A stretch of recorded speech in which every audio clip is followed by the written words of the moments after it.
వ్యాప్తంగా మరి పచ్చదనం స్వచ్ఛదనం కార్యక్రమాన్ని నిర్వహించడం జరుగుతూ ఉంది.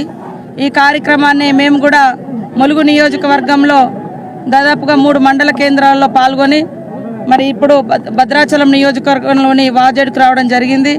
ఇక్కడ మా సోదరుడు మా స్థానిక ఎమ్మెల్యే తెల్లం వెంకట్రావు గారి యొక్క అధ్యక్షతన ఈ మారుమూల గ్రామంలో వాజేడు మండలంలో మారుమూల ప్రాంతంలో ఉన్నటువంటి ఏడ్జర్లపల్లిలో మరి కలెక్టర్ గారు, మేము, మా ఎమ్మెల్యే గారు, నేను, మరి డిఎంఎండ్ఓ గారు, ఇతర అధికారులందరి యొక్క సహాయ సహకారాలతోటి మరి కంటైనర్ హాస్పిటల్ను ఏర్పాటు చేయడం జరిగింది. కంటైనర్ హాస్పిటల్ ములుగు జిల్లాలో ఇది 2వది. ఫస్ట్ తాడ్వాయి మండలం మరి పోచాపురంలో ఏర్పాటు చేసినాం. తర్వాత ఇక్కడ వాజేడు మండలంలో ఏర్పాటు చేయడం జరిగింది. ఎందుకంటే ఎక్కడికక్కడ విష జ్వరాలు వచ్చి మరి ఇబ్బంది పడుతున్న క్రమంలో చిన్న ఇట్లాంటి ఏర్పాటు చేస్తే స్థానికంగా ప్రజలకు మంచి అవకాశాలు దొరుకుతాయి. కొద్దిగా ట్రీట్మెంట్, ప్రాథమిక ట్రీట్మెంట్ కూడా వారికి అందుబాటులోకి తీసుకురావచ్చని ఈరోజు ఈ కార్యక్రమాన్ని చేపట్టినాం.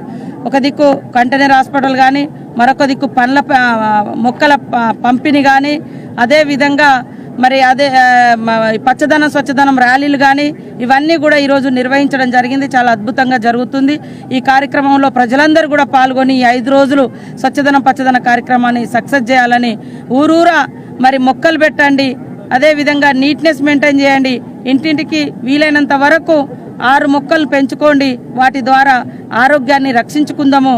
మరి ఏది పడితే అది ఇవాళ గ్రామాలకు వచ్చి ప్లాస్టిక్ కానీ, అదేవిధంగా రసాయనకు సంబంధించినటువంటి పండ్లు కానీ, లేదా తిండిలో కూడా రసాయనాలు వాడినటువంటి తిండి కడుపులో పోవడంతో అనేక రకాల అనారోగ్యాలు పాలవుతున్నారు.